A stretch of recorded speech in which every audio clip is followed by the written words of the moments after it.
milijonų. Na, ta prasme, tai dydžiai, kurie tais laikais buvo įspūdingi ir tuo pačiu tai buvo beveik nevaldoma situacija ir buvo ieškomi sprendimai ir atsakymai, kaip išspręsti, kaip efektyviai veikti ir vadovauti 6,000 žmonių gamyklai. Tai jūs tuos receptus pasakėt direktoriui? Mes parašėm tokį kūrinį, į ką direktorius labai irgi etiškai pakėlęs mūsų tą pagamintą kūrinį sakė, taip, sako, čia kažkas parašyta, galbūt net labai protingai, tik nieko nesupratau. Bet iš tikrųjų tai buvo fundamentalių klausimų paieška arba atsakymų į klausimus. Būtų keista, jei Darius Mockus dar studentų būdamas aiškinęs kitiems, kas yra laisva rinka, vėliau pats nebūtų supratęs, kokias galimybės siūlo investiciniai čekiai. Kartu su kolegomis jis sukuria investicijų fondą ir perka įvairiausias gamybinės buitinės įmonės. Bet perka taip įžvalgiai, kad nė viena jų nežlugo.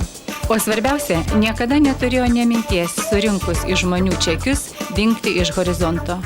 Investicijų fondas vienas iš nedaugelio, kuris atsiskaitė su visais savo akcininkais. Tokia buvo pradžia.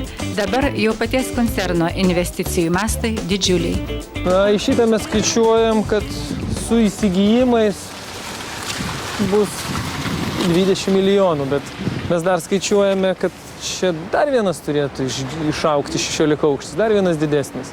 Vyksta projektavimas tiesiai tarp šitų dviejų pastatų. Tai šitas pastatas jums kainavo 20 milijonų. Jau su įsigijimu čia mes skaičiuojam. Tai jau jūsų investicijos iš jūsų pelnų. Nu, nebūtinai iš pelnų, investuojama ir iš kreditų. Tai kiek kreditų esat vis dar paėmę? Kiek vis dar imat kreditų? Praktiškai bankai kredituoja pagal 2 kriterijus.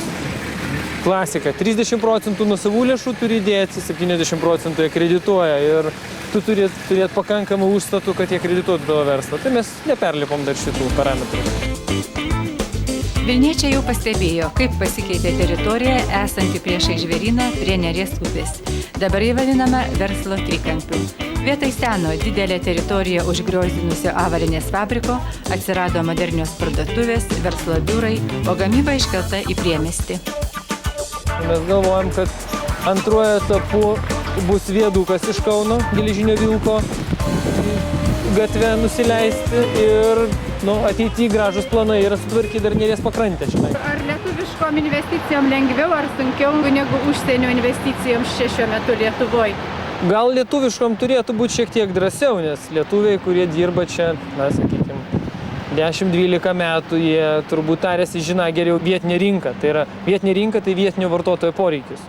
Vakarietis gali jaustis tvirtesnis, matyti, žinodamas galbūt geriau, išsamiau tarptautinės rinkos tendencijas. Tai čia tos drąsos, tradiciškai Lietuvoje turbūt drąsesni yra lietuviški verslininkai, vakarietiški ateina su žymiai rimtesnėm garantijom. Ar tai būtų Philip Morrisas, ar tai Williamsas, visi ateina daugiau mažiau mažai rizikuodami. Arba gaudami tokias garantijas, apie kurias lietuviškas verslininkas niekad net nesvajoja. Ar jūs matot ir tokią netgi vidinę būtinybę kaip pilietis, kaip